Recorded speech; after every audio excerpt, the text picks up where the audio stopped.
stainless steel bowl bilang hi-hats, takip ng kaldero bilang cymbals, at ilang balde ng pintura o biskwit na ginawang tambol. Yan ang DIY drum set ni Donnie Eminense. Maraming namamangha sa kakaibang musical instrument na gamit niya. At patunay nito ang milyon-milyong views sa kanyang mga drum covers. At ito pa, wala raw ginastos si Mang Donnie sa kanyang setup. Ang mga kaldero at mga balde nakalakal o nahingi na lang sa kanyang mga kapitbahay. Kaya naman, tinawag niya itong basura drum set. Wala akong pera pang bili na bagong drum set. Kaya minabuti ka na lang na kulikta ng mga recycle na bagay. Pag may nadaanan ako sa kali, ulot ko, inuwi ko sa bahay para lang makumpleto lang yung drum set ko na basura ba. Noon pa man, mahilig na si Donnie sa musika. At kadalasan ng kanyang tinutugtog online ay 90s classics. Delikado rin daw kasi kapag medyo bago, tulad ng Apit 2 Apit 2, ang kanyang tinutugtog dahil sa copyright strike. Kaya naman, ang katiting na kinikita niya sa online covers, nababawasan pa raw. Yung 80% na pupunta sa claim ng music. Tapos yung 20% naman, yun ang earnings ko. Yung 10,000 mo na buong sweldo mo, 2,000 lang yung mapupunta sa akin. Kung makaluwag-luwag daw sa bulsa si Mang Donnie, gusto niya ring makabili ng tunay na drum set para sa kanyang sarili. Pero dahil sa wala pang 12,000 pesos sa kita niya kada buwan, matatagalan pa niyang makakamit ang kanyang pangarap. Pero kayod lang daw, dahil balang araw, mararating niya rin yan. Nagpo-focus talaga sa drum ba. Araw-araw ko nang magpa-practice ba. Gusto ko kasi yung matuto yung paano paluin yung parang challenge ba. Sabi nga nila, one man's trash is another man's treasure. Pero ang tunay na treasure dito sa kwento ni Mang Donnie ay ang kanyang pagmamahal sa musika. Mobile Journal, Ivan Taringki po, hatid ang mukha ng balita. Pag-usapan pa natin ang basura drum set ni Donnie kasama si Mobile Journal Ivan Taringki.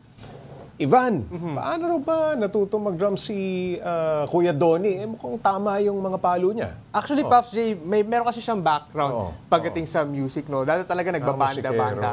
Mahilig talaga siya magbanda-banda si Kuya Donnie, no? Pero dati kasi gitarista siya. No? Gitarista tumalon sa pagda-drums. Okay.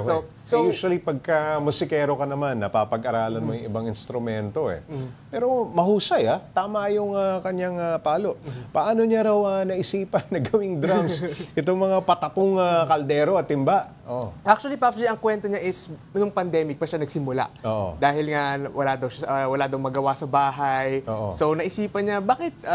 itong kaldero, wala namang laman itong pwede nang gamitin walang lamang kanin. Pero Pops J, ayun niya, yung kwento niya kasi Pops J, gusto niya rin kasi mahilig din talaga siya mag-recycle. So yung mga nakikita niya, mga patapon, na sinubukan niya na, okay, baka pwede nga. So nagkaroon siya ng idea na gano'n na and umabot nga sa point daw na pumupunta siya sa kapitbahay para manghingi ng mga... may siraba kayong kaldero dyan, timba, na hindi ginagamit. Ayun, Pops J. No? Tapos tinanong ko siya noon, Pops J, paano niyo po... Kasi di ba, bawat tunog ng toms, snares, iba-iba yung tunog. Yung tunog, pakinggan nga natin, mukhang, malapit-lapit dun sa tunog na. Di ba? Medyo halos katunog talaga. Nakakasabay dun sa musika at nakakaaliw panoorin dahil alam mo, ano yun timba yun Di ba, kaldero yan So, ito ay kwento ni Donnie ng dalawang passion niya, Isang musika, passionate na musikero. At yung pagre-recycle. Naku, napakagandang kombinasyon yan. Marami-rami na rin drum covers itong si Donnie, Magkano ba ang kinikita niya sa kada drum cover niya? Actually, Pops J, ang kwento niya sa akin, hindi siya per drum cover. Per month kasi sumasama. Per month, okay. So, online, usually, ang earnings dapat niya is 10,000. So, usually, ang content niya, isang kanta, maraming kanta actually, Pops. Kada content? Kada content.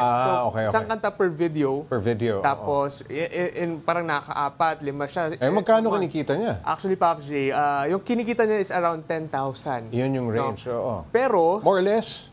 Dahil nga merong copyright strike, dahil nga nagko-cover siya ng mga kanta, So, in-explain niya sa akin, parang 80% mapupunta doon sa nag-claim ng copyright, then yung 20% sa kanya. Yun ang matitira. Yun yung matitira sa kanya. So, doon sa 10,000 doon na yun, Pops J, nakuha niya lang. Yung social media platform, kakat pa yun Ayun nga, Pops J. So, matitira daw sa kanya doon sa 10,000 is around 2,000 lang daw. So, yun yung take-home pay niya.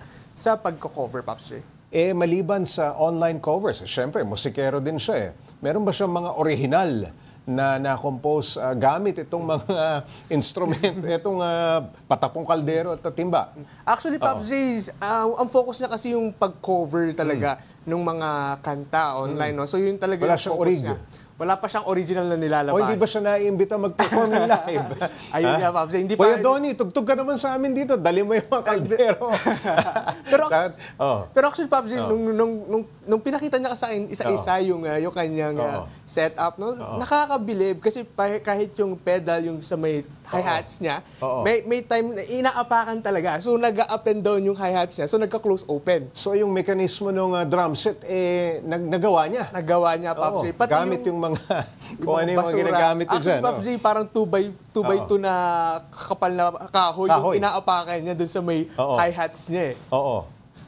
Okay. Nabanggit mo na plano niyang mag-ipon, no? Para sa isang lehitimo, totoong drum set.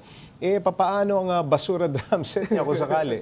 Ayun nga, Pops J, no? Pero kasi actually, Pops J, ang pangarap niya lang Hindi na ba siya happy dun sa kanyang DIY drums? DIY. Actually, Pops J, sobrang happy nga niya kasi natutuwa. Marami daw siya napapasaya. Dun sa marami siya napapabilib, no? Kasi, syempre, magkano ba naman ang isang totoong drum set? Mahal. Mahal ang isang totoong drum set. Pero dito, kahit papano, kayang sumabay. No, kahit paano kayang sumabay ng walang ginagastos at manghihingi lang ng kaldero sa kapitbahay. Importante naman yung musika at yung sabay ka sa tempo, di ba? Saka yung technique, Pops J. Napaka-importante ng technique lalo na sa pagda-drums. Ang galing. Okay, maraming salamat, Mobile Journal Ivan Tarinque.